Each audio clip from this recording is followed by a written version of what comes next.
জেনফাস UG 2024 all ক্যান্ডিডেটকে KM teaching YouTube চ্যানেলে আবারও স্বাগতম।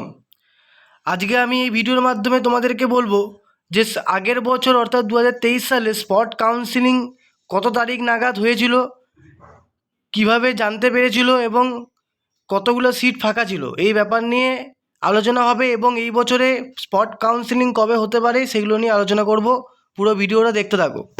দেখো, সবথেকে প্রথমে যেটা বলবো সেটা হচ্ছে যে প্যারামেডিক্যাল এবং বিএইচের জন্য স্পট কাউন্সিলিংয়ের যে নোটিশ সেটা তোমরা জানতে পারবে the West Bengal university of health science. এই হচ্ছে যে ইউনিভার্সিটি থেকে তোমাদেরকে নোটিশের মাধ্যমে জানানো হবে। স্বাস্থ্য ভবন বা ডাব্লিউবিজি বোর্ড থেকে কিন্তু কোনো নোটিশ পাবলিশ করা হয় না, ঠিক আছে? তার জন্য তোমরা কিন্তু এই ইউনিভার্সিটির যে অফিসিয়াল ওয়েবসাইট সেখানে নজর রাখতে হবে তোমাদেরকে। তো দেখো, আগের বছরে 10ই নভেম্বর 2023 তারিখে কিন্তু তোমাদের এই আর কি পিডিএফটা নোটিশটা আর কি পাবলিশ করেছিল west Bengal university of health science থেকে।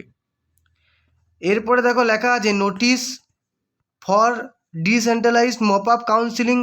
এটা কিন্তু mop up decentralised, mop up বলতে বোঝাচ্ছে যে মপ আপের পরে যেটা হয়, যেটা ফিজিক্যালি যে কাউন্সিলিং সেটার কথা বলছে। ওকে, তো দেখো এখানে কি লেখা আছে তোমরা এটা পড়ে নিও। এখানে যে কথাটা সবচেয়ে গুরুত্বপূর্ণ সেটা হচ্ছে যে এখানে যেটা বলেছে, যারা যারা কোনো কলেজে চান্স পায়নি বা চান্স পেয়েছিল কিন্তু ক্যান্সেল হয়ে গেছে, নট অ্যালোটেড অথবা নট অ্যাডমিটেড, তারা কিন্তু এইখানে বসতে পারবে, ঠিক আছে?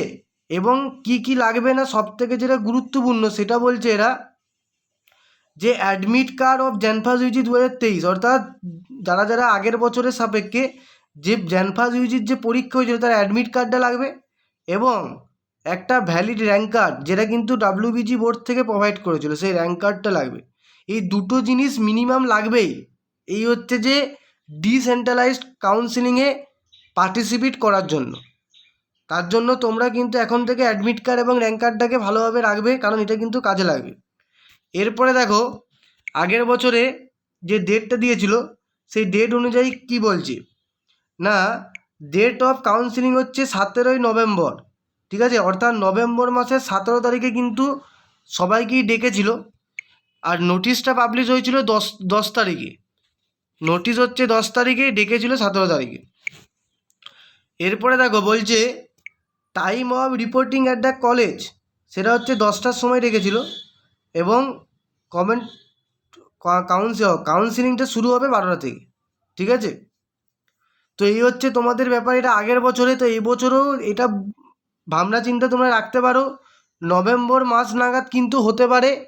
টোটাল তোমাদের আগে ফার্স্ট কাউন্সিলিং, সেকেন্ড কাউন্সিলিং এবং মপ আপ এই তিনটা হয়ে যাবে, দরকার হলে কলেজও শুরু হয়ে যাবে।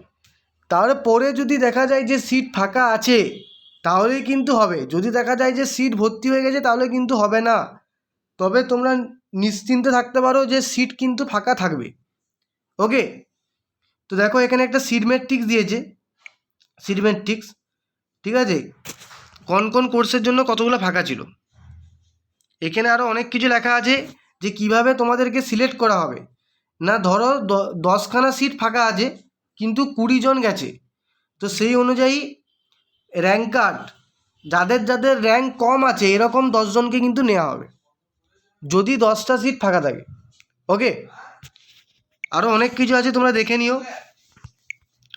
নেক্সট যেটা বলেছে সেটা হচ্ছে সিট ম্যাট্রিক্স। দেখো, seat matrix for department courses at various college. এখানে দেখো বিএইচের জন্য বিভিন্ন কলেজের নাম দেওয়া আছে।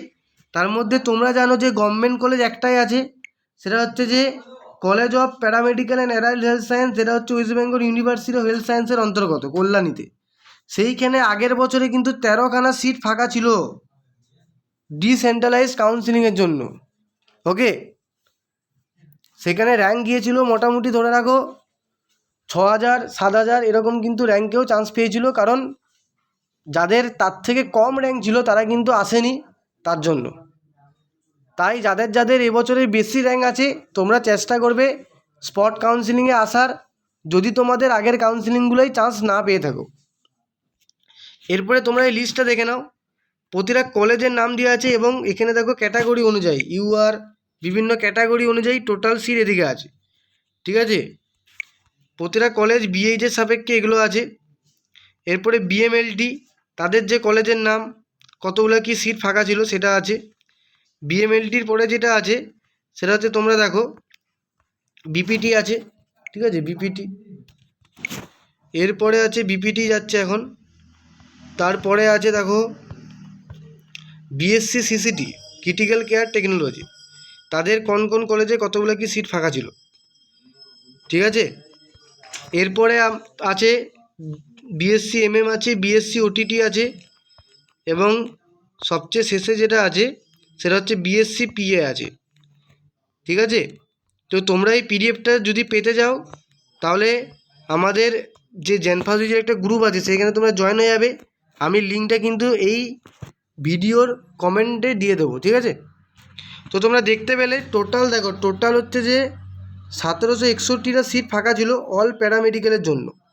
এরপরে যদি কেউ বিএসসি নার্সিংয়ের ক্যান্ডিডেট এই ভিডিওটা দেখে থাকো, তোমাদেরকে বলে থাকি, তোমাদের যদি সিট ফাঁকা থাকে বিএসসি নার্সিংয়ে, তাহলে তোমাদের যে ডিসেন্ট্রালাইজ কাউন্সিলিং তার নোটিশ কিন্তু তোমরা হেলথ যে স্বাস্থ্য ভবন আছে সেইখান থেকে কিন্তু তোমরা নোটিশটা পেয়ে যাবে। তার জন্য তোমাদেরকে স্বাস্থ্য ভবনের যে অফিসিয়াল ওয়েবসাইট সেইখানে কিন্তু তোমাদেরকে একটু খোঁজখবর রাখতে হবে। এইটা কিন্তু একমাত্র প্যারামেডিক্যাল এবং বিএইচের জন্য। ওকে, তাহলে টোটাল এতগুলো সিট ফাঁকা ছিল। তো তোমরা দেখতে পেলে পুরো ব্যাপারটা জানতে পারলে। The West Bengal university of health সায়েন্সের থেকে নোটিশটা কিন্তু পাবলিশ করা হয়। ওকে, তো আরও অনেক ইনফরমেশন আসবে বিএইচে রিলেটেড, এগুলো সব জানার জন্য তোমরা চ্যানেলটিকে সাবস্ক্রাইব করে পাশে দেখো। ওকে, থ্যাংক ইউ টু অল, সবাই ভালো থেকো।